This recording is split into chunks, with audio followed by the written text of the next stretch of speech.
welcome to the Learner Centered Collaborative Podcast. I'm your host, Katie Martin, and today I'm going to be interviewing Kirsten Jones, who I recently met in a parenting and educator author group, and I have devoured her new book. I'm so excited to have you here and talk about empowering youth athletes and how her work aligns with the broader goals of developing empowered young people to thrive in all works of life. So before we dive in, here's a bit more about Kirsten. She played Division I volleyball collegiately and is a member of the 2018 class of the College of William and Mary's Hall of Fame. She worked at Nike for 14 years. She's currently a motivational speaker, writer, and peak performance coach who works with both teen and pro athletes, entrepreneurs, and business leaders. She's the co-host of Raising Athletes podcast with Susie Walton, where they interview coaches, athletes, trainers, and industry experts about everything youth sports. Kirsten and her husband, Evan, are currently raising 3 teenage young adult athletes in Los Angeles. And her new book, Raising Empowered Athletes, a youth sports parenting guide for raising happy, brave, and resilient kids, is amazing. And so I'm excited to interview and talk to her today, but also I want to just get some free consulting on how to deal with my own athletes. So welcome, Kirsten. I'm so glad you're here. Katie, it's so fun to be here. This is my jam. I love this stuff. Let's dive in. Awesome. So let's start with my favorite question. We want to know more about you. What are some of the key experiences that have shaped you as the coach and leader that you are today? Yeah, like for us all, it goes back to our childhood, right? And I was lucky enough to have been born into parents who decided intentionally to move to Montana without knowing a soul, and back in 1973. And so I was raised on 29 acres with cows and horses and, bucking bales and picking rock and doing manual labor was just part of life. And it was so formative in everything that I learned about grit and resilience and gratitude. And then I was a multi-sport athlete. Like everybody of our generation, you played what was ever going on in the season, right? And my mom's joke was, the town that I originally grew up in was so small that you kind of had to be in the band. So you would probably be dribbling the basketball, and then at halftime you'd go play in the band. And then because they needed every kid to do everything. And so jack of all trade, master of none, yet it gave you this broad base of experiences, and piano and ballet, and they wanted us to try everything. And so once I got to be old enough, I wanted nothing to do with piano or ballet and only wanted to deal with the ball, which was not my parents' forte at all. But I just pursued basketball and volleyball in high school, got recruited more heavily actually to play basketball, but hadn't really played much volleyball because it wasn't even a sanctioned sport until my freshman year of high school, which I'm not that old. Well, okay, yeah, kind of. But you're not that old, trust me. Okay, yeah, right. But so anyway, I ended up walking on at San Diego State. I tried out for the junior national team, and the San Diego State assistant coach was there. So I gave up an opportunity, a full ride to play at Montana, and went down to San Diego to chase a new dream. And so grateful that I had parents that said, go do it. Like, yeah, it's your path, it's your journey, which, has been a theme throughout how I do what I do now. And then it didn't work out at San Diego State. Shocker, never went there and never met the coach, didn't know any of the players. So wasn't a great fit. Learned a ton about volleyball, but then pivoted and ended up at William and Mary and played for this amazing woman who was in my wedding, who I speak to every week, who I'm going back to speak at William and Mary's homecoming, in a couple of weeks because we're family. And so the formative experiences that I had through sport and through phenomenal education that led me actually to Europe, Eastern Europe to be exact. And I moved to Budapest after graduating with my Japanese degree, which my parents were thrilled about. And 2 years wandering the Eastern European Danube, I realized, God, I've got to do something with sports. And Nike had an Eastern European office in Vienna, Austria, which was a mere 2-hour train ride away at the time. And so I found the name of a woman who worked there and literally mailed her the letter. And then she finally called and she said, well, we're going to interview people in a couple of weeks. And I said, you know what? I'm going to be in Vienna tomorrow anyway. I'll just swing by.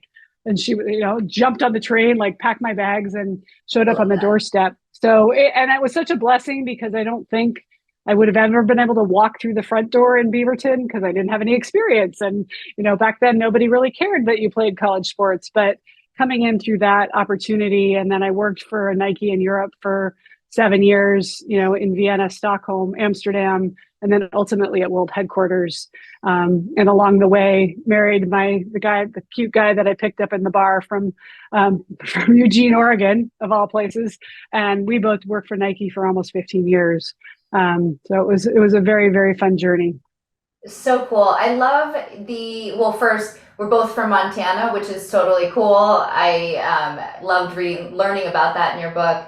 But the idea that you weren't like starting at 4 years old and you didn't have, weren't dialed in as a volleyball player from like day one, tried all these things. That's how I remember growing up and playing all these different sports. I played basketball because it was basketball season, and I danced and played soccer, but I wasn't particularly great in all of them, but it was just because you played sports and hung out. That's not necessarily how youth sports are these days. Like, I learned a lot reading your book about the history of youth sports, even having gone through it. Like, can you give us a little history lesson on what's happened that's got us from that space of just playing and enjoying it to where we are today? Yeah, it's fascinating, really, when you look at it from like you go up 10,000 feet and look down on what's happened since, late 60s, women, 24% of women worked outside of the home. Between the 70s and early 80s, all of a sudden that number doubled. So now you have double income families. Now you have two people making money, which good news, you have more income, but bad news, who's watching the kids? So the kids are coming home from school, they don't have anything to do. Late 70s, Adam Walsh gets abducted. 38 million people tune in to see, that the world is a very scary place. And because he's been abducted and killed, now the message goes out, you can't just let your kid go play in the street, which is what we did. We played until the lights went out, and we never worried about that. In reality, it's less than 1% that really, it's really a misnomer, but that's what got out. Combined with that, again, 1981, No Child Left Behind, where all of a sudden Americans are not so smart and we're not educating our kids and they're not keeping up. So now you have parents stressing that their kids aren't going to be able to get a job because they're not going to be educated. And 1979, ESPN, this little sports network, comes online. And now I can see little Tiger Woods, or I can see Nadia Comaneci, or I can see Andre Agassi. And I don't think there was any one like big epiphany, but I think it was like the frog in the pot that over the course of these years where, okay, we got more resources. Okay, we need to figure out what to do with the kids. Okay, dad we get off work early, he can get involved. So dads start getting more involved in the, whereas in our generation, parents would drop you at the corner and again, you ride your bike home or you'd bike there and back, and they never went to a game. And now the parents are getting involved. So we go from, kids directing their own play to being very parent led, which is leading to this, oh, well then, the YMCA team isn't that good, but if I brought my own team and then then we had Johnny and then we started recruiting.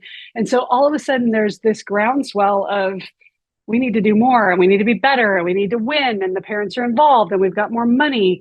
And again, over time, and then the 10,000 hour rule of seeing, I too could create an Andre Agassi just by putting the racket in, his father taped the ping pong paddle to his hand in the crib is how the story goes, right? And by 6, he's standing facing the green monster in their Las Vegas backyard. He says, I remember not being able to see the court. I had hit so many balls. The entire court was filled with balls. And I stood out there in the 100-degree heat hitting until I could not hit another ball. And, that mindset became kind of like, well, if I get put in this, I'm going to get this. And again, it's been a very slow upgrade to where that's happened. But now we're getting to where, again, my joke, but not really, coming out of the womb, oh, what school or where is he going to sign? And, it's gotten, the professionalization of youth sports has creeped from, saying injuries that would happen to only Tommy John syndrome would only happen to pro baseball players. Now you're seeing it in 10-year-olds. There's doctors that have whole professions with only dealing with Tommy John syndrome, right? Because we're doing too much too soon and too consistently. There's no variation.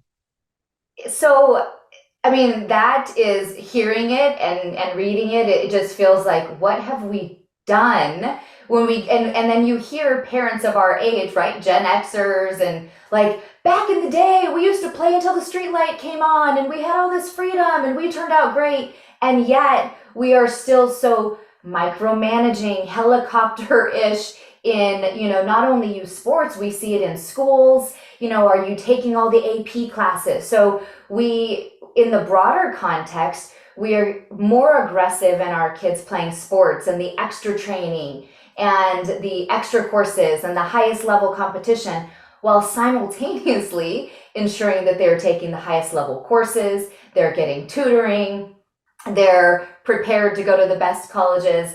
Like you said, the percentage is so small and we're all competing for this small percentage instead of really thinking about developing the skills, the mindsets, the behaviors that really matter beyond that one small goal, but in life more broadly.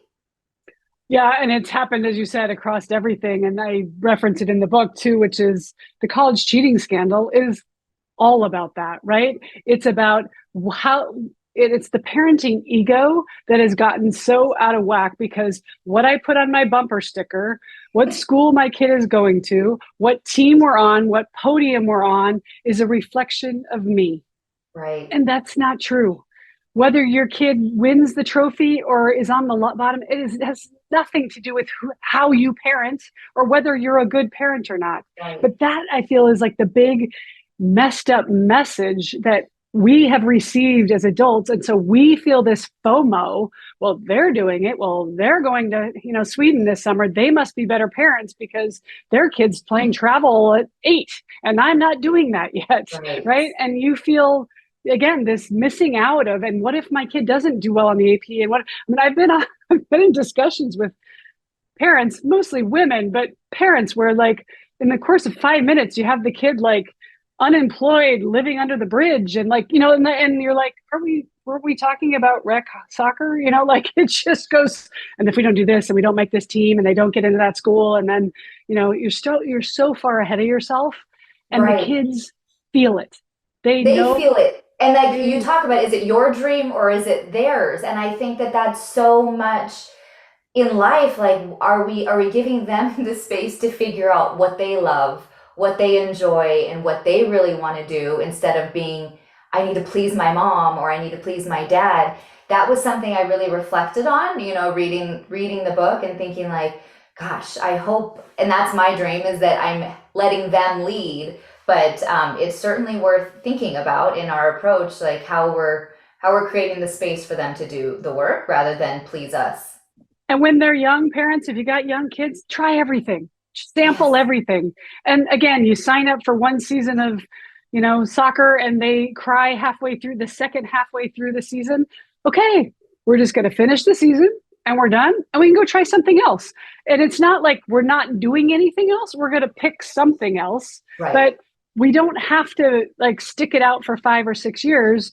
I've got a story in there about a woman who I actually met at checkout at a Target when I was buying a chair when a rainy day in Buffalo. And she said, oh yeah, I remember I used to do that. And I said, what's that? She said, I was on the sidelines of soccer for 10 years. And she said, and finally my son graduated from high school. And I said, oh son, do you miss it? And he said, Mom, I stopped wanting to play about 4 years ago, but I didn't want to upset you. So I just stuck with it. And like, that's devastating, right? Like as a parent, I don't think anybody, I hope parents are like, I don't care. Those are my friends. And I know we do. That's the problem. We make friends. That becomes our social life. We don't go on vacation anymore. We don't eat dinner together anymore. We are there for every single, tournament and event, and we get lost in it. So we have to check in regularly. Mm-hmm. When they're young, I say they're really the 3 F's with a 4th for the parents. Focus on friends, fun, and fundamentals. Yeah. And parents, avoid the FOMO. If it's important that you go camping together as a family this summer, and you're going to miss 3 weeks of whatever going to Vegas, don't do it. You only get 18 summers with them. I know. right? But what, and then you hear but what if, and then he's 12 and he's not going to make this. And, at a certain point, genetics catches up with us all, with all of us, right? And you can't teach height. And yes, there's the Steph Currys of the world. And yes, there's the anomalies. And if your kid is that driven and that passionate, they will pursue through all of that. Yep. And hopefully they'll have a few good childhood memories that didn't involve a ball. Right. Right. Well, I mean, so we're talking about in sports, and you also talk about how this shows up in our schools. So I was dying when I was reading your story of your son, Parker, with all the moms together, and you're talking about the projects. So tell us a little bit about what you've learned about helicopter parenting, not just on the sports field, but being a mom of a school-age child. So we had just moved to Carlsbad. We'd left Nike and we moved down to Carlsbad. And so I'm new to the school. I don't know any moms. So I'm like, okay, I'll sign up for the whatever back to school picnic or something so that I can get to know some people. So we show up at the Panera and there's 12 moms sitting there and they're all sitting down. And then like all of a sudden you like hear this flutter. And I was like, what's going on? They're like, did you do the project? Oh, I did the project. Oh yeah, I'm already done. Like I'm done. And I was like, oh crap, we're supposed to do a project for this meeting? Like I didn't, you're like, oh wow, I'm not prepared. And the mom's like, no. The kids have a book report and it's due on Friday. And has your son finished? Have you finished it yet? And I'm like, I don't know anything about a book report, but I'll ask, right? And so I go home and I ask, 6-year-old Parker, who's getting ready, running through the kitchen on the way to the, go play football on the street. Do you have a book report? And he's like, yeah, I think so. I'm like, have you read the book? Nah. Do you want help? I'm good. And I was like, all right. And so sure enough, whatever, a week or 3 later, there's back to school night and she has all these book mobiles hanging from the ceiling. And there's these ones that are like perfectly spaced, 12 fonts, no typos, like beautiful work. And here's Parker's and there's like globs of glue hanging off of it, crayon and pen and, who knows what it was about. And I was just standing there looking at it, smiling, and teacher comes over, a 35-year vet, and she just shakes her head and she says, some people don't think I can tell who do the work. She said, but I can. Totally, you can tell. Yeah, I remember going to my kids' open house and looking at all the projects, and I was like, oh, I thought we were supposed to let them do the work. And you see, like, yeah, the misspellings and the kid handwriting, and that to me is what I want to see as an educator, not necessarily the parents doing all the work or the kids being stressed about it and led by the parents. Well, and not to shame anybody. And of course, it never starts off maliciously. You do it to help. You do it because you're a little ADD child or whatever. They just want to go play. So we need to get it done. So you want to help. But what happens is as they continue to grow, they lack the experience of getting the C or the D or the F or whatever grade they deserved. So that as they get it, and then sure, fast forward 10 years, he's in high school, 8 years, whatever, he's in high school. And the moms are still doing the physics projects and the kids are not learning. And then fast forward into college. I don't know if you've read, I'm sure you have Julie Lefkett-Haim's book, How to Raise an Adult. And the parents are moving in across the street from Stanford, right? To like manage whether they get their Amazon package on time or not. And we're not setting them up to adult. We're not allowing them to fall on their face. And Susie Walton, who I do the podcast with, I love, she says, there's no better time to allow them to fail than when they are with you, right? Because then you can be there to say, oh gosh, that stunk. Like, okay, now what are you going to do? Right. And allow them to learn. And I 100%, and it's always a constant reminder, right? Like, how much am I letting you just like fail and fall flat on your face versus like, okay, how are we coaching you through it? But I say all the time to educators, like, are we over scaffolding? Because we're used to scaffolding so much in the classroom and we end up pulling kids through, and essentially we don't want to fail in front of parents sometimes. That reverse is true. We want to make sure your kid's work looks perfect when it comes home and we didn't make all those mistakes and they didn't get an F. But we also end up doing a lot of work for them because we just need to like race through our pacing guides. And the same thing, they need experience in their K-12 classrooms, just like they do on the field, to fail, to screw up, to get feedback, so that they actually learn to do the work on their own. Instead, we're cuddling so many kids, and then they get to college and they don't know how to do life or school Yeah. without people helping them along the way. Yeah. And by no means am I saying, oh, I did this perfectly. Of course not. There Oh, are times when you left the trumpet at home. Okay, fine. It's the big day and you got the, like, and you run it over and then you promise yourself you're never going to do it again. But, and there were a couple times when, borrow some chips from your buddy. Sorry that you forgot your lunch. But like occasionally, at least, even if you can just do it every second or third time. And I say to the parents that, the mom's like, yeah, but I'm not doing anything. I can just run it over there. I'm like, don't answer the phone. They're not going to die, right? Like, and that's the problem with the phones now, is the umbilical cord that we have to them that we didn't have. right. When we got on the plane or drove in the car to go to college, we left. And now, like, I've got friends who are getting oh shoot, she overslept her class. Like, why do you know that? Like, that's not, like, that's not for you to worry about anymore, or it shouldn't be. Right. It's hard, right? It is hard. And that's why this book is really important, because it's those reminders. And the other thing that I really loved is the idea of being a potter versus a planter. And how important. I think that's just such a really beautiful way of seeing our role.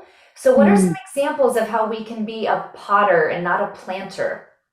So when we want to control every aspect of their life, and you're not happy because that coach is being mean to you, or this girl's being mean to me, or I don't like this teacher, we are, again, over involved and we're fixing everything versus allowing them to go through some of these experiences. And yes, we're there to help shape the clay.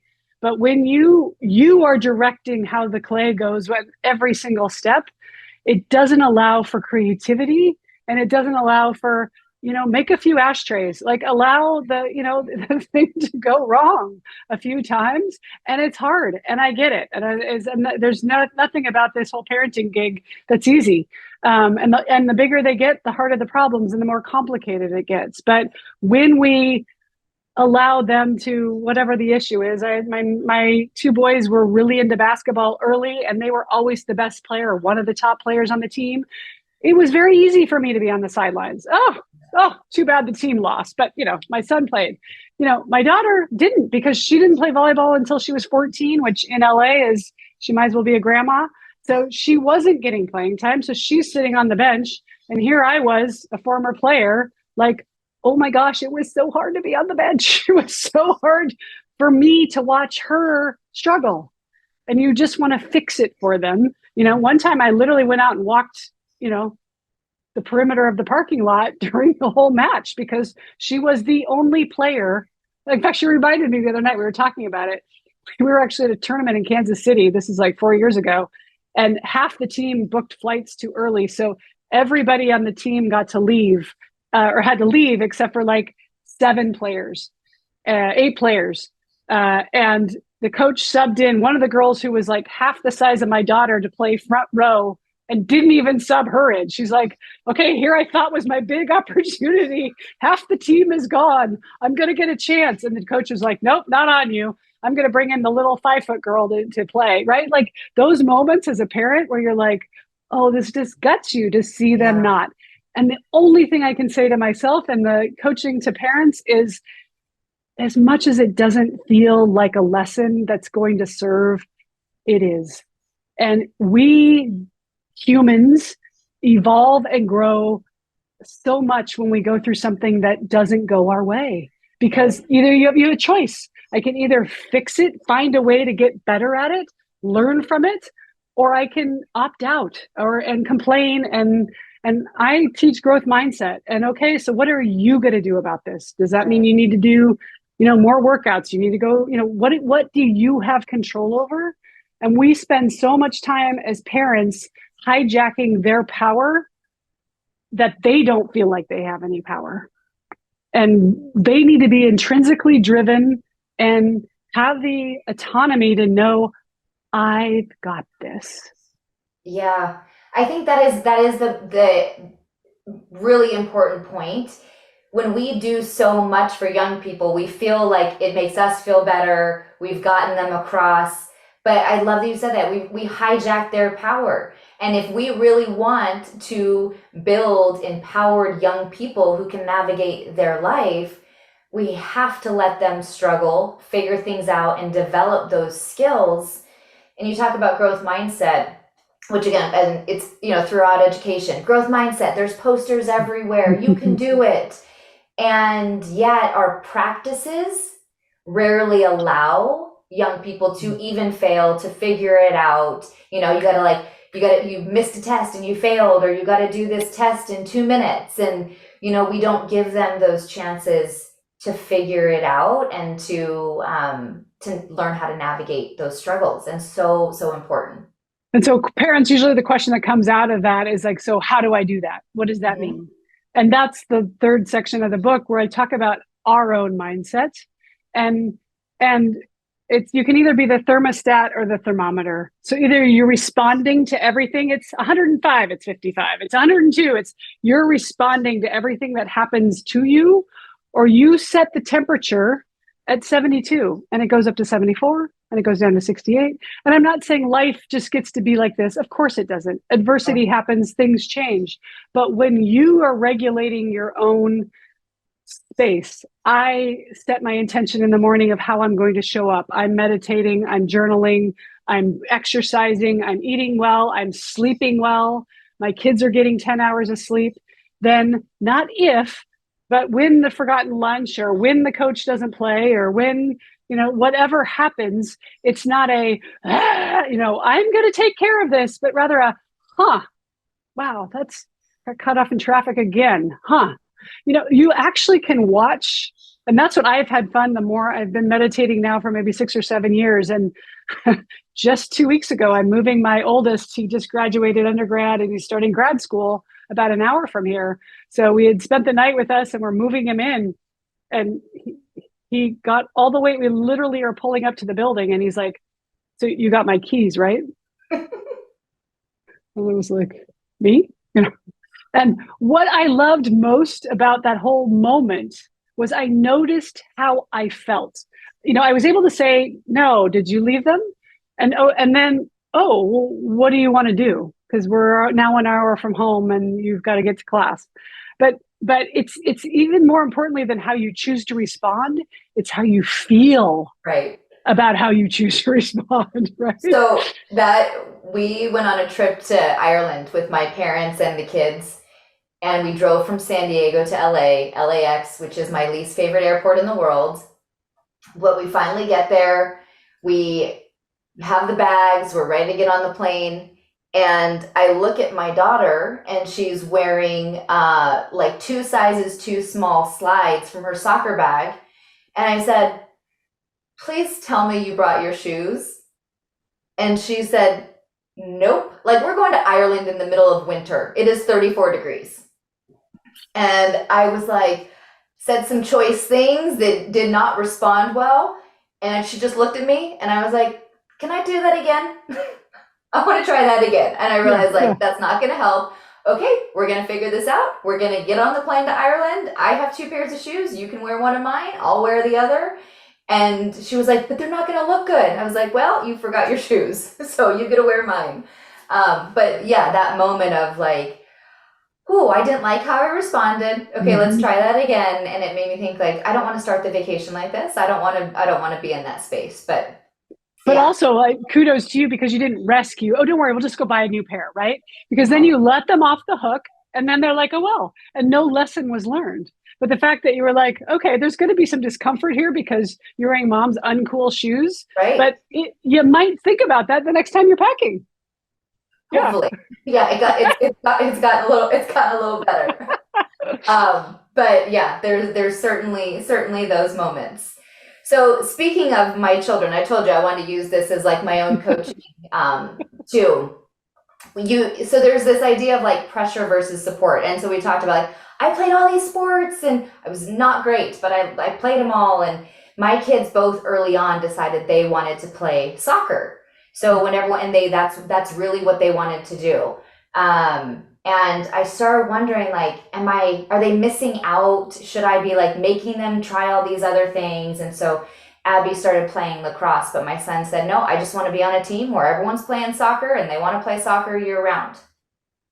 So my question is, I had never been the parent who was like calling all the other coaches and can we come try out with you? And there was like a call for tryouts and we'd go to the tryout and he had never met the coaches.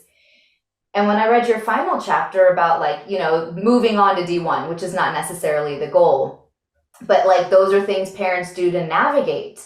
And I'm wondering like, where do you toe the line just letting them figure it out versus actually doing some work to create certain pathways and help make the path a little bit easier? What's the right way to navigate that?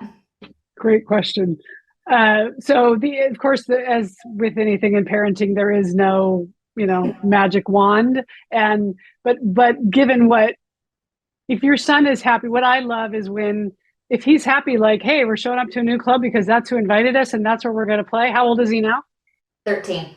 13, right? So you're just starting to get to that place where it's going to start to matter which club you're in or which high school you're going to and what teams you're on, if there's that dream of playing beyond.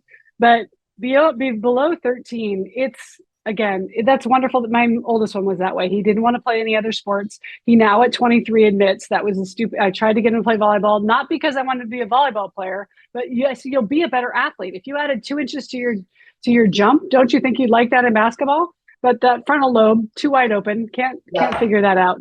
But allowing them to drive the process. And what you can do is, again, be the facilitator of, hey, we're getting to that next level.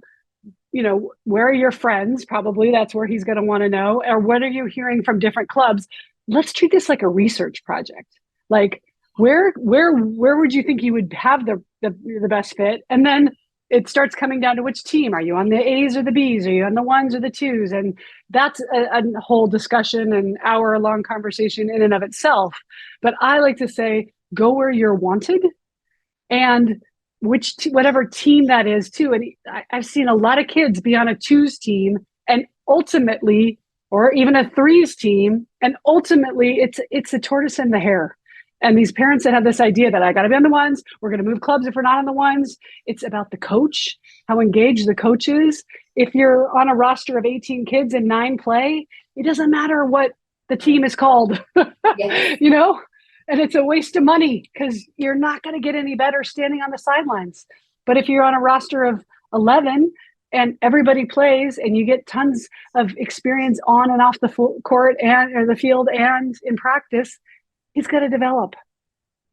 I love that. And that's before we even get to puberty, which is they all hit puberty at different ages. So people are making these prognostications about their 12, 11, and 12-year-old. And then 3 years later, I saw that happen, but with both of my boys. My boys were small going into high school, and then they grew a foot, right? But those ones that were big and giant in middle school, that's this opening story in the book, he dominated everything. And then he got injured because he'd done too much too soon. And now you have a broken athlete. And I'm seeing that so much of these kids that are playing in college, injured as if they've played pro sports for 10 years because they have been playing pro since they were 5. Yeah, that is that. And so I love you that you called out, like, treat it like a research project. That's how I would treat something in school. And it's like, no kidding, Katie, that makes so much sense. Like, what are the options, and letting him drive it. I'm happy to support, but I don't want to be like, I called 10 coaches, I set up these things, that just doesn't feel right. But hey, let me help you with what the options are. Here's the different ways this could go. How do you want me to help out? That makes a ton of sense. Thank you. You're really good. Yeah, of course. And there are some parents that will be like, well, he wouldn't do the research, so I just have to do it for him. Well, then again, you have to come back to, well, how much does he really want it? Right. And if he doesn't really want it that much, then we're going with the club that's closest to home, and the one that you get the carpool. I mean, that ended up being my role for a long time because, no, I'm not driving. We're living in Buffalo. We had people commuting to Albany 5 hours away to play on a basketball team. Really? The basketball's that much better 5 hours away? But, there was this thinking that the FOMO of if my kid at 13 or 14 isn't playing on that team, he's not going to, it's nuts.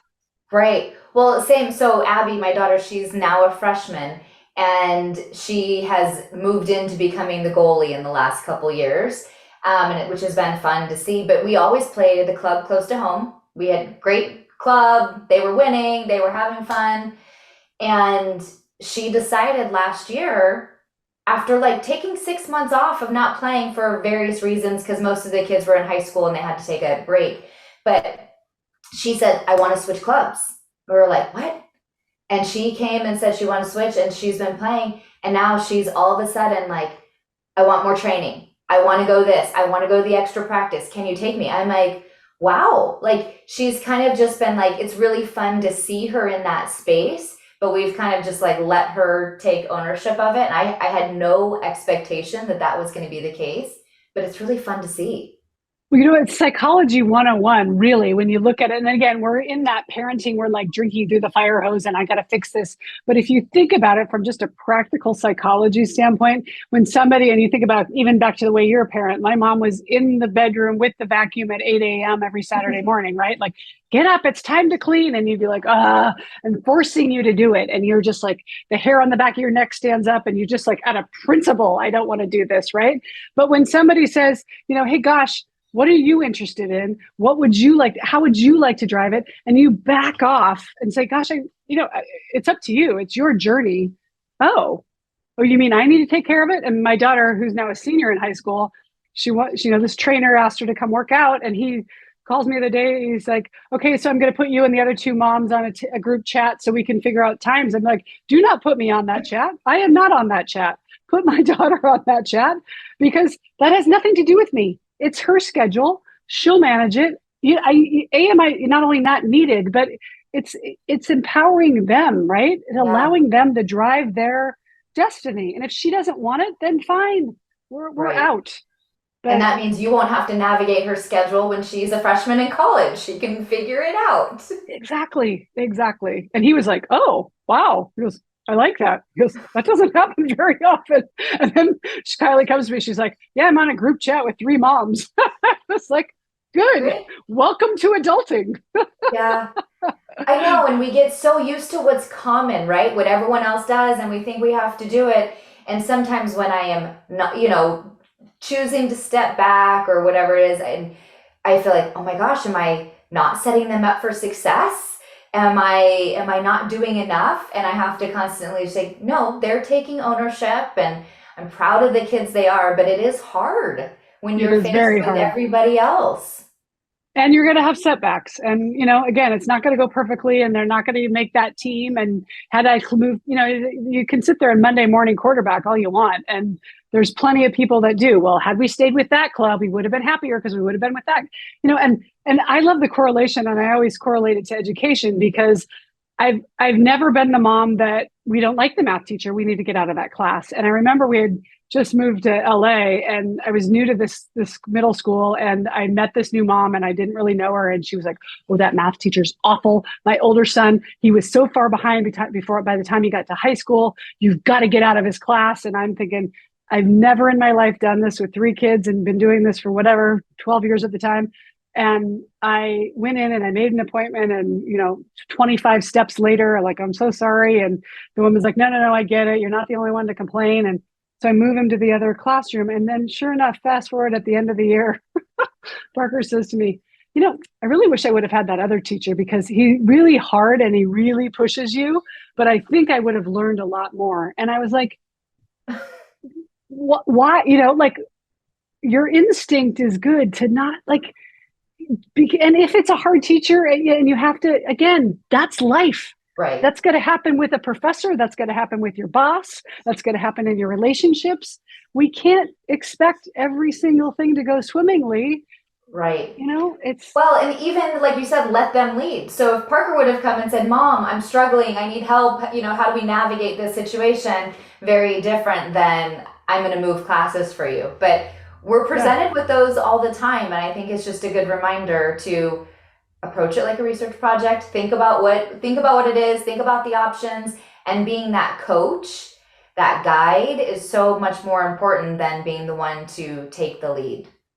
The only caveat I'll give, and we could spend another whole hour talking about coaching, but the only caveat I'll give, and this is one that's really tricky, is when there is um, authoritarian coaching, and unfortunately in youth sports, there's a lot of these who, I'm generalizing, but we're very good individual contributors, played the sport at a very high level, get promoted to the level of coach, but have no idea about leadership, about teamwork, about commitment, about in a positive way with youth.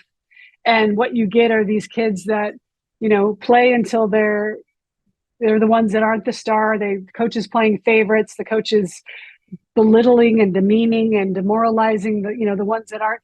And when you're in that situation, that is one of the times that, yes, as the parents, and again, you validate it, it's not just your kid, but you know that your child isn't developing in a healthy way. Yeah. 100% you move. Like that's a non-starter. And unfortunately it happens more than I'd like to say, because again, I think there's a lot of organizations that, to me, I look at it kind of like retail. It's like the turnover is so high and the club is growing and we need coaches at every level. And basically it's whoever will raise their hand, or even in these paid jobs, it's who, again, I know here in LA, coaches are working like 3 different jobs to pay the rent, right? So, and again, it doesn't make you not qualified, but some of them are really good at developing kids, and like teachers, like, all humans, we all have flaws, but being aware, that's where the line is for me as to whether you pivot or not. If it's,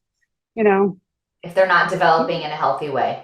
Yeah. If it's demoralizing or taking, again, my middle son Parker was playing soccer and basketball and got this club coach the first time he went into club from rec. He played AYSO all the way through 13. And then he went into club, and the coach literally was yelling swear words at the kids on the field and everything. And I just watched his whole soul crumble. That's heartbreaking. Yeah. And literally after that season, he's never touched a soccer ball again. And I'm grateful that he liked basketball as well. But for parents who you do have a kid who that's his sport and runs into a buzzsaw like that would just be heartbreaking as a parent to go, well, but soccer ended at 13 because of that person. Right.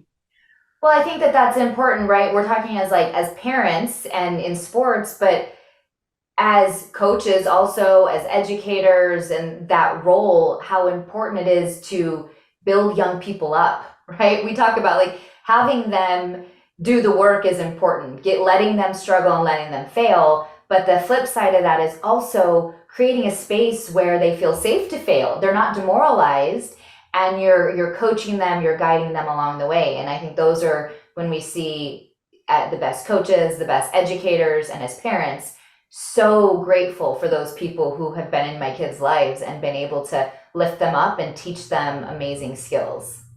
And by the way, the caveat is it isn't always just because they were on the podium that they're the best coaches.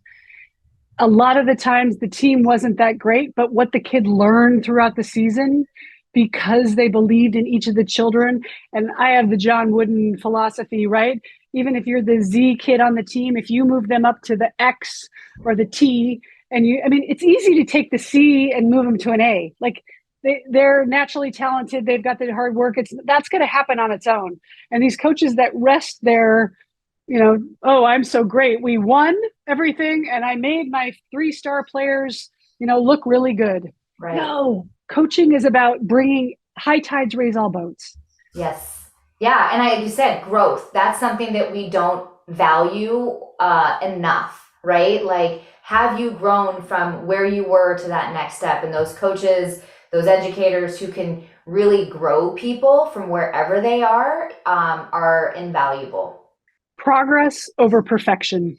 And we live in this perfectionist society. It's got to be perfect. You've got to get the straight A's. You've got to do the APs. You've got to get into the best school. No. You've got to do the best you can from where you are with what you've got.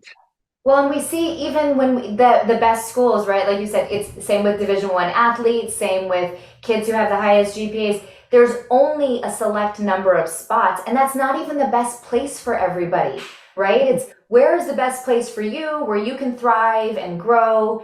And so often, whether it's on the sports field or in the classroom, you work so hard you burn out. And then they get there and they're like, I don't know how to navigate this, or it's not fun. So I'm wondering, as we kind of close up, when you think about your role as a peak performance coach, you're building young people and athletes, what do you see as the skills that are the most important to make sure that we have empowered young people who can navigate not just sports, but life? Resilience, I think, is the biggest, and fall down 7, stand up 8. And again, that mindset, and going back to education, but to the mindset book, and her talking about giving the kid the puzzle and them doing really well on it, and giving them the more complicated puzzle and them being curious about how to get better at it, and not being so, well, you're so smart, oh, you did it perfectly, versus, wow, how did that feel to work on that and get that? Oh, that's great that you learned how to do that. Right. And when the most successful athletes that I know, and leaders and business people, are the ones that aren't afraid to fail. They aren't afraid of it not going well. They're leaning into the discomfort of it and going, oh, it didn't go the way I thought it would, and I'm doing that every day. I mean, that's one of the fun pieces of my journey as a 53-year-old, is getting to do that. And I hope modeling it for my kids, like, 50 publishers later, I still don't have a book deal, right? Like, that's the dinner table conversation. And then finally you get one, right? Woohoo! And everybody celebrates. And then, you have these peaks and valleys like we were talking about before we started. But if we are all modeling that, they'll listen to 1/10 of what we have to say, but they're watching everything we do. For sure. Right? And they're taking notes, and then every once in a while, this piece of information will fly back in your face that you said a long time ago, but you're like, oh, you were paying attention. You were listening. Oh my goodness. Okay. But yeah, to your question, I think really it's around grit. I mean, and that's why I was asking people what I should name the book, and people are like, oh, it just should be raising athletes, like your podcast. And I go, actually, empowered is the most important word. Right. Because when my oldest went to Boston during COVID, gets COVID and then gets a concussion, and calls me, Clyde's with the biggest guy on the team, and calls me and says, Mom, I got this. That's what I want to know as a mom. I could care less if you ever play basketball again. You have one brain, and we're done. If we're done, we're done. But I want you to know you are enough. Right. Just as you are. That you don't need to change anything for anybody else, that you need to just do you. And you can do it without me. If I'm successful, it would be only because my kids all feel like they are enough as they are. Oh, 100% love that so much. So with that, let's go to the rapid fire. A few questions. So what is one thing we should stop doing? Get off our phones. Yeah, right. All of us, me included, right? We're spending way too little time interacting face to face. We're not connecting. We're not talking to one another. Community is the biggest thing we're lacking. I was just actually invited very amazingly to this U.S. Women's Olympics. The Olympics obviously is coming here to LA in 28. And they're basically trying to build a community to say, here are these women that are, Alex Kleinman and April Russ, one just had a baby, one's getting ready to have a baby. They're trying to get ready for the next Olympic, but they can't afford anything. They need a community of women that are supporting them, that are supporting all athletes, all female athletes. But I think it's important that we put down our phones and talk to each other. Definitely. What's one thing we should start doing? We should let go. Let's start. Sorry. Let's say we should start being consistent in self-care. It's something that we do a good job at the beginning of the year. We set the New Year's resolution, right? Yep. So good. I'm so proud of myself. It's January 23rd and I'm still going, right? And by February 15th, it's all done. but self-care is not a perfect thing. It's an imperfect thing that we should do every day. So finding a way, if you're not doing it, to have a cup of coffee in a quiet place, or go read a book, or book yourself into a spa, or close the door to the bathroom, moms. Don't let the dog follow you in too, right? Like, give yourself time, because it's only in that moment of peace and calm that the cortisol can drop, and that we can figure out what it is we want and what we're meant to do and be. Love that. What is something that you are focusing on learning right now? I feel super passionate. It's going to sound like a total plug, but it's true that I really feel so passionate about this book, if you can't tell. And I have a very small but mighty group of followers. And I'm really focused on right now is opening the aperture of getting this word out to more parents, because I do believe we're raising this next generation of very capable, very kind, very resilient kids. But we've got to take back our power as parents and help them navigate this. Love it. Do you have a favorite quote or saying that guides you? The one that comes to mind right away is the one that's in the front of the book, which is Teddy Roosevelt. And I was bullied in high school because I, was a freshman on varsity and had the mean girls for a while. And so one of the things I struggle with is I'm afraid sometimes to put myself out there, because of what if somebody doesn't like it? What if somebody says you're wrong? What if somebody says you're stupid? And as an entrepreneur, it's been a big journey trying to get to where, like, no, every day I'm going to talk about myself. But if you are on the field of battle and you are out there fighting and you have some constructive criticism, I'm all ears. If you want to be a hater, click away. And I like to think now that I'm getting better at that. I want to be better at that, because I really do believe that we all have a gift. And if we dim our own light because of one or two people that are going to probably not like me anyway, what a waste, right? Because what if I could empower 1 or 5 or whatever, 500? And we would want our kids to do that. So we have to model that too, right? 100%. All right, 2 more. What are you grateful for right now? The moment I have a very, very, very strong bond with my husband.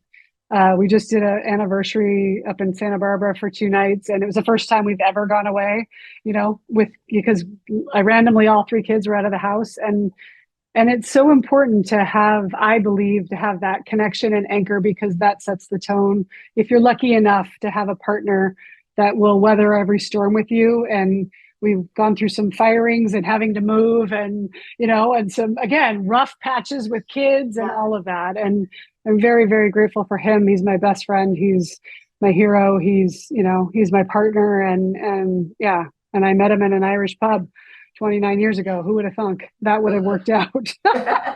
Never know. So I usually ask, what's the hope for the future of education? But I'll broaden it. What's your hope for the future of education and youth sports? Right now, over 70% of athletes are dropping out of sports altogether by age 13.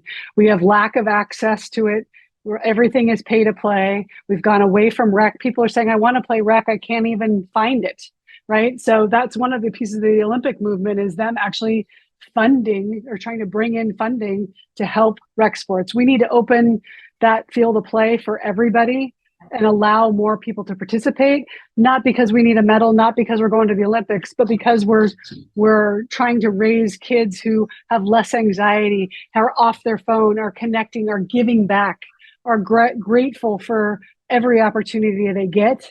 And when they my favorite ad at Nike ever was 1995, If You Let Me Play, and the empowerment that it does for women, less likely to get breast cancer, more likely to leave a man who beats me, 95% of C-suite women were athletes.